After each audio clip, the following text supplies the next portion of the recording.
Bismillah, mari kita lanjut ngaji lagi.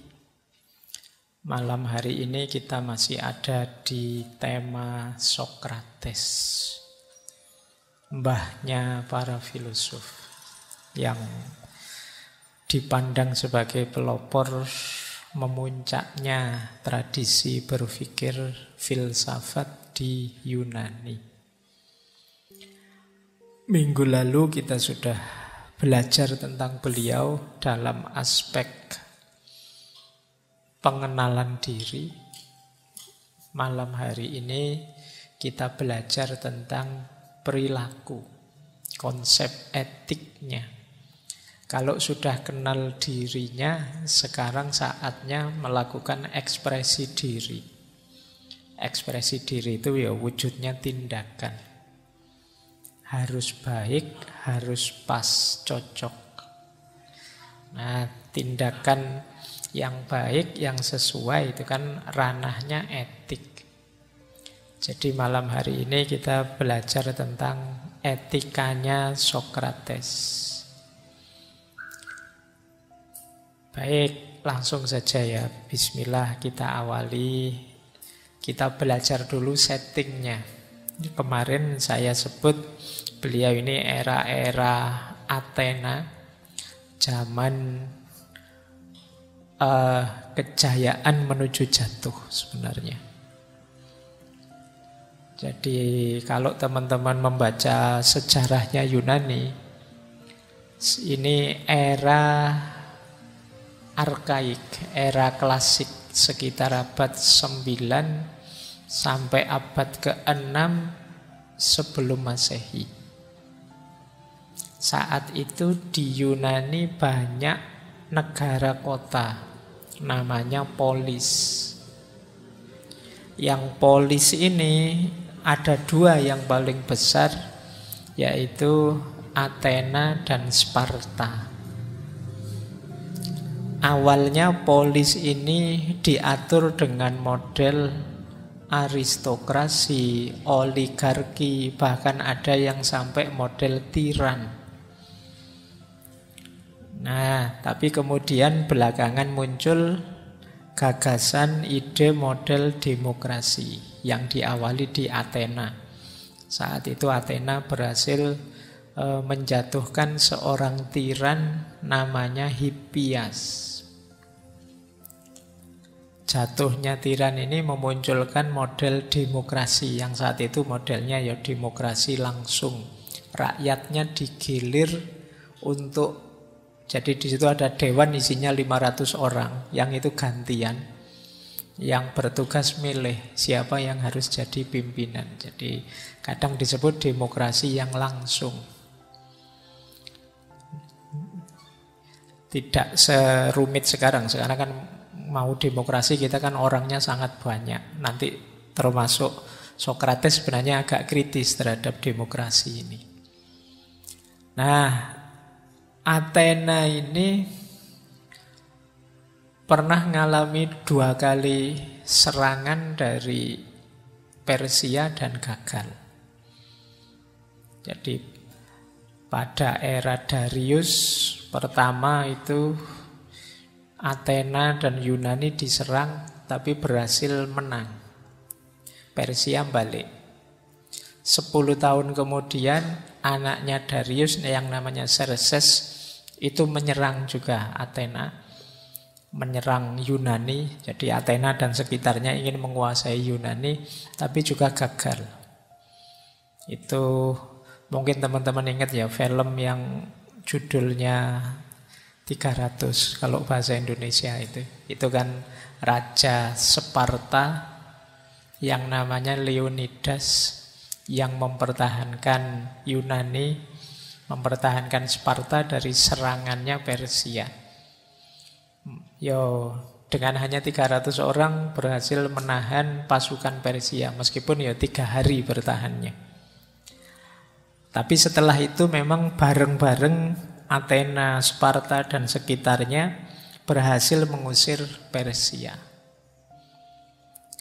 Nah, setelah Persia yang kedua kalah, itu terus negara-negara kota tadi bikin semacam liga.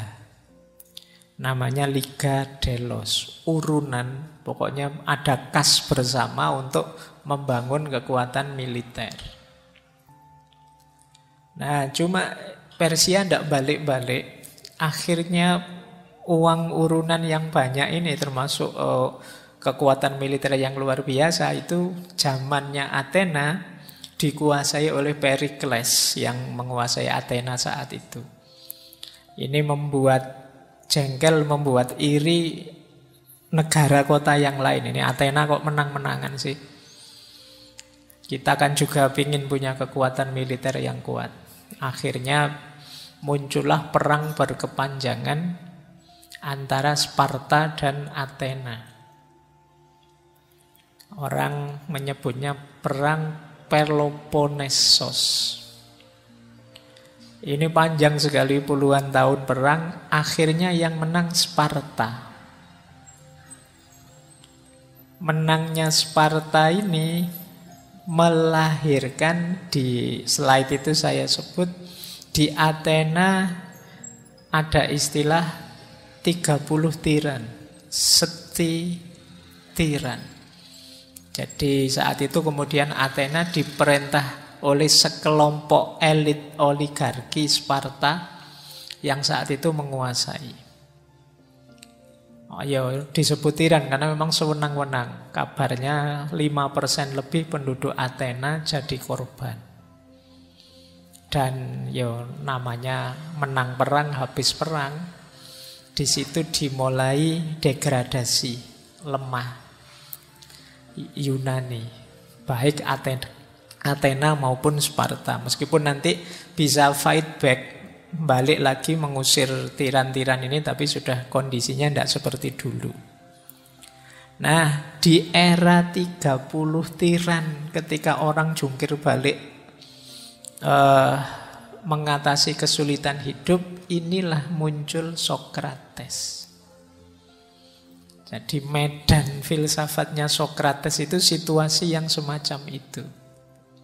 Meskipun nanti salah satu dari pimpinannya 30 tiran namanya Critias, itu orang menyebutnya itu juga muridnya Sokrates. Tapi nanti akhirnya Sokrates juga dieksekusi oleh mereka ini.